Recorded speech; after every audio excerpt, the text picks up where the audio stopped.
पिछले काफ़ी दिनों से सोशल मीडिया पर एक खबर बहुत तेज़ी से वायरल हो रही है कि इंडिया के अंदर एक नई मस्जिद बनने जा रही है। और वो भी कोई ऐसी वैसी नहीं, बल्कि बाबरी मस्जिद। जी हाँ, वही बाबरी मस्जिद जिसे आज से 33 साल पहले 6 दिसंबर 1992 को इंतहा पसंद हिंदुओं ने शहीद कर दिया था।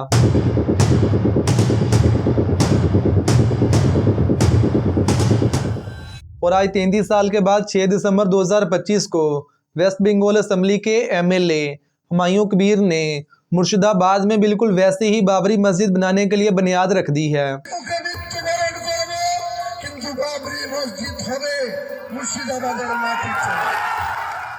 और जैसे ही हुमायूं कबीर ने ये ऐलान किया कि हम बाबरी मस्जिद को दोबारा से बनाएंगे, तो इंडिया के मुसलमानों में जोश, खुशी और उम्मीद की एक नई लहर दौड़ने लगी।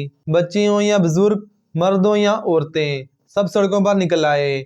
और कहीं छोटे छोटे बच्चे कई किलोमीटर से अपने सर पर ईंटें उठाकर ला रहे हैं, तो कहीं कोई और सामान, लेकिन मकसद सिर्फ एक, बाबरी मस्जिद। कितने किलोमीटर चल रहे हो? 1 घंटा। 1 घंटा से चल रहे हो? 1 घंटे से ये लोग यहाँ पर चल रहे हैं। सिर पर लेके आ रहे हैं? इस्लामपुर है। इस्लामपुर से सिर पर लेके आ रहे हाँ, हैं? इस्लामपुर है। हजारों की संख्या में लोग हैं। आप कहाँ से आ रहे हैं? 1 किलोमीटर है। हाँ। चला मस्जिद होगा, बाबरी मस्जिद। मैं बांग्लादेश का बाजू में मेरा घर है, मैं बहुत दूर से आया हूँ। और भारत के मुसलमानों ने इस मस्जिद को दिल खोलकर चंदा दिया। कहीं तो इतने पैसे हो गए कि इस पैसे को बोरियों के अंदर भरकर ले जाना पड़ा। और दर्जनों लोग हफ्तों तक इस पैसे को मशीनों से गिनती करते रहे। और पहले सिर्फ एक दिन में लोगों ने इस मस्जिद के लिए ऑनलाइन इतना पैसा डोनेट किया कि SBI यानी कि स्टेट बैंक ऑफ इंडिया का सर्वर ही क्रैश कर गया। अभी इस पूरे सिनेरियो को देखते हुए एक बात तो समझ में आती है, मुसलमान भले ही पूरी दुनिया में कहीं भी हो, जब बात दीन इस्लाम की आएगी तो ये सब एक हो जाएंगे और अपना जानो माल भी हाजिर कर देंगे। लेकिन यहाँ पर सवाल ये उठता है कि असल बाबरी मस्जिद तो उत्तर प्रदेश के ज़िला अयोध्या में थी, लेकिन आज जिस बाबरी मस्जिद की बात हो रही है वो तो उसे 750 किलोमीटर दूर एक दूसरी रियासत वेस्ट बंगाल के ज़िला मुर्शिदाबाद में बनने जा रही है। तो फिर ये दोनों मसाजिद एक कैसे हो सकती हैं? अभी बाबरी मस्जिद का ये मामला जितना सीधा लग रहा है, ये इतना सीधा है नहीं। क्योंकि अगर बाबरी मस्जिद ही बनानी है तो फिर 2019 से सुप्रीम कोर्ट ऑफ इंडिया ने अयोध्या में पुरानी बाबरी मस्जिद, जहां पर आज के दिन राम मंदिर है, उसके करीब ही 5 एकड़ की ज़मीन अलाट की हुई है ताकि वहां पर नई बाबरी मस्जिद बन सके। लेकिन आज तक वहां पर कुछ भी नहीं बना।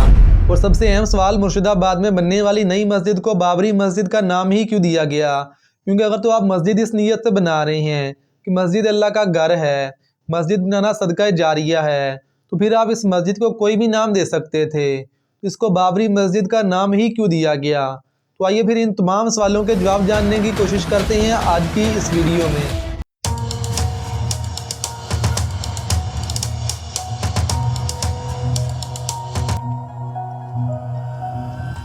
1529 में मुगल बादशाह ज़हीरुद्दीन बाबर के एक जर्नैल मीर बाकी ने अयोध्या के अंदर एक नई मस्जिद बनवाई। और कमाल की बात यह है कि उस वक्त इस मस्जिद का नाम बाबरी मस्जिद नहीं था, बल्कि ये मस्जिद अयोध्या के अंदर मौजूद थी, इसीलिए इस मस्जिद को अयोध्या की मस्जिद ही कहते थे।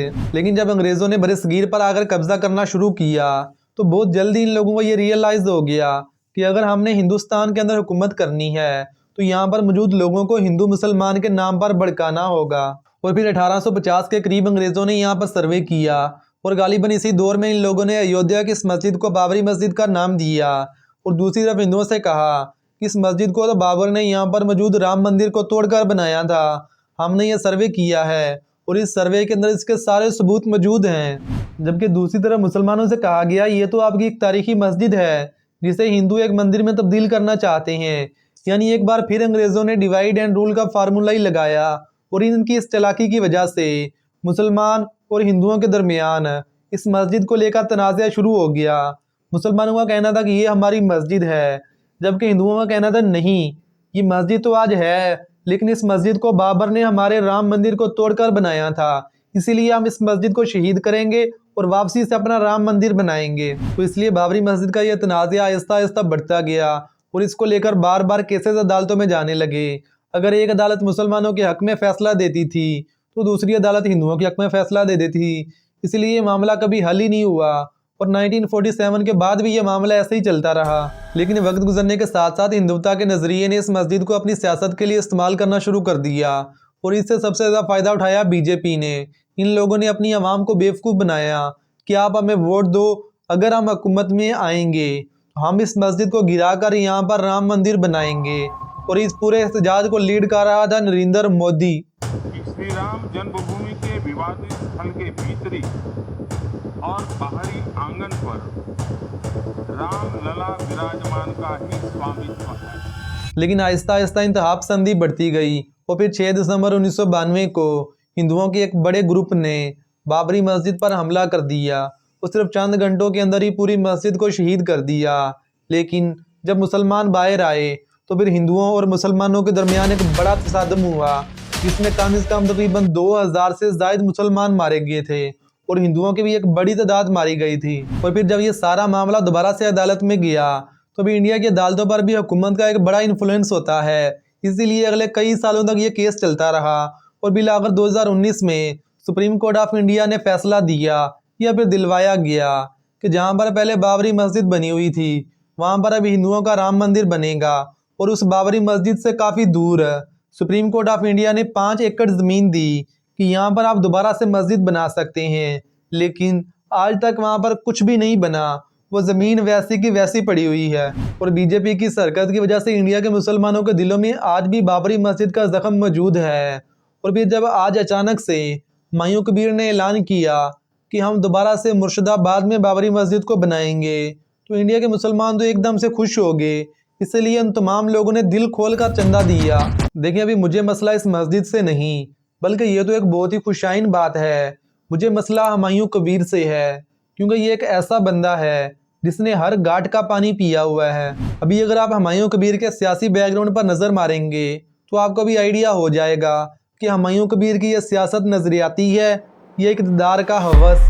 हुमायूं कबीर ने 2010 में कांग्रेस से अपनी सियासत का आगाज़ किया और फिर जब 2012 में टीएमसी ने एक ओहदा ऑफर किया तो ये साहब कांग्रेस को छोड़कर टीएमसी में चले गए। लेकिन जब 2015 में दोबारा से इलेक्शन होता है तो ये साहब अपनी सीट हार जाते हैं और हारने के बाद ये अजीब अजीब हरकतें करते हैं और अपनी ही पार्टी के ख़िलाफ़ हो जाते हैं, जिसका नतीजा ये निकलता है कि इसकी पार्टी टीएमसी ने इसे अगले 6 साल के लिए बैन कर दिया। लेकिन 2016 में हुमायूं कबीर ने दोबारा से आज़ाद हैसियत में इलेक्शन लड़ा और फिर से हार गया। अभी अगर यहाँ पर कोई नज़रियाती आदमी होता तो वो चुप करके बैठ जाता और आवाम के साथ अपने आप को कनेक्ट करने की कोशिश करता कि मैं लोगों का भरोसा जीतूं तभी मैं इलेक्शन जीत पाऊंगा।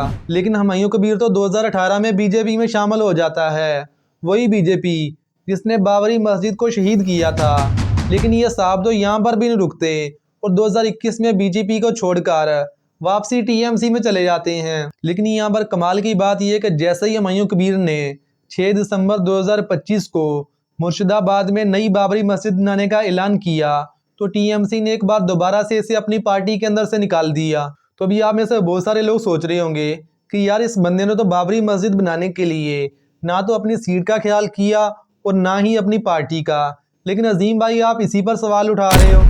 लेकिन मेरे भाई, कहानी यहाँ पर ख़त्म नहीं होती। हुमायूं कबीर ने जैसे ही 6 दिसंबर 2025 को नई बाबरी मस्जिद बनाने का ऐलान किया तो लाखों लोग चंदा देने के लिए बाहर निकल आए। और इसी दिन हुमायूं कबीर ने यह भी ऐलान कर दिया कि वो 23 दिसंबर 2025 को अपनी एक नई पार्टी बनाने जा रहे हैं जो असदुद्दीन ओवैसी के साथ मिलकर वेस्ट बंगाल में 2026 के इलेक्शन लड़ेगी। और इसी इलेक्शन में तकरीबन 2 से 2.5 महीने ही बाकी हैं। हुमायूं कबीर जो इस ट्रस्ट के कर्ता धर्ता और ये ट्रस्ट के जरिए इस मस्जिद का निर्माण हो रहा है, वो अगले 23 दिसंबर को नई पार्टी का राजनीतिक ऐलान करने वाले हैं, नई पार्टी बनाने वाले हैं।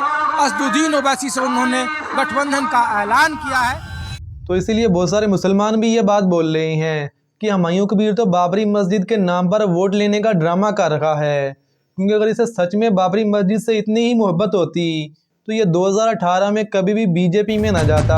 इसीलिए कुछ लोग तो आज ये भी कह रहे हैं कि हुमायूं कबीर को तो शायद बीजेपी ने लॉन्च किया है ताकि वो वेस्ट बंगाल से कांग्रेस और टीएमसी का पत्ता काट सके, क्योंकि वेस्ट बंगाल में मुसलमानों की एक बड़ी तादाद मौजूद है और इन तमाम मुसलमानों के दिलों में आज भी बाबरी मस्जिद का ज़ख्म मौजूद है। इसलिए ये तमाम मुसलमान इंडिया की किसी भी पार्टी को वोट देंगे, लेकिन कभी भी बीजेपी को वोट नहीं देंगे। और कुछ लोगों का तो ये भी मानना है कि नई बाबरी मस्जिद, जिसका पुरानी बाबरी मस्जिद से कोई लेना देना नहीं है, ये सिर्फ मुसलमानों का गुस्सा ठंडा करने के लिए बीजेपी ही बनवा रही है। तो इसीलिए अभी आपके ऊपर है कि आप इस नई बाबरी मस्जिद को एक अजीम कारनामा समझते हैं या एक पॉलिटिकल मूव। ये आपका हक है, लेकिन मेरा मानना है कि इस मस्जिद को बाबरी मस्जिद का नाम देना कम से कम पॉलिटिकल मूव है। क्योंकि अगर आप मस्जिद को सिर्फ खालिस अल्लाह ताला की रज़ा के लिए बनवा रहे हैं, तो फिर आप इस मस्जिद को मोहम्मदी मस्जिद का नाम दे सकते थे, मक्की मस्जिद, मदनी मस्जिद, या फिर किसी भी सहाबा इकराम के नाम पर आप ये मस्जिद बनवा सकते थे। आप इस मस्जिद को हज़रत अबू बकर सिद्दीक का नाम दे सकते थे, हज़रत उमर का नाम दे सकते थे, हज़रत उस्मान का नाम दे सकते थे, हज़रत अली का नाम दे सकते थे, या फिर किसी भी और सहाबा का आप इसको नाम दे सकते थे। तो फिर इस मस्जिद को बाबरी मस्जिद का नाम ही क्यों दिया गया? क्योंकि बाबर कोई सहाबा तो है नहीं, वो तो एक बादशाह था जिसको कुछ लोग बहुत अच्छा समझते हैं, जबकि कुछ लोग उसको काबिज, कातिल और एक लुटेरा समझते हैं।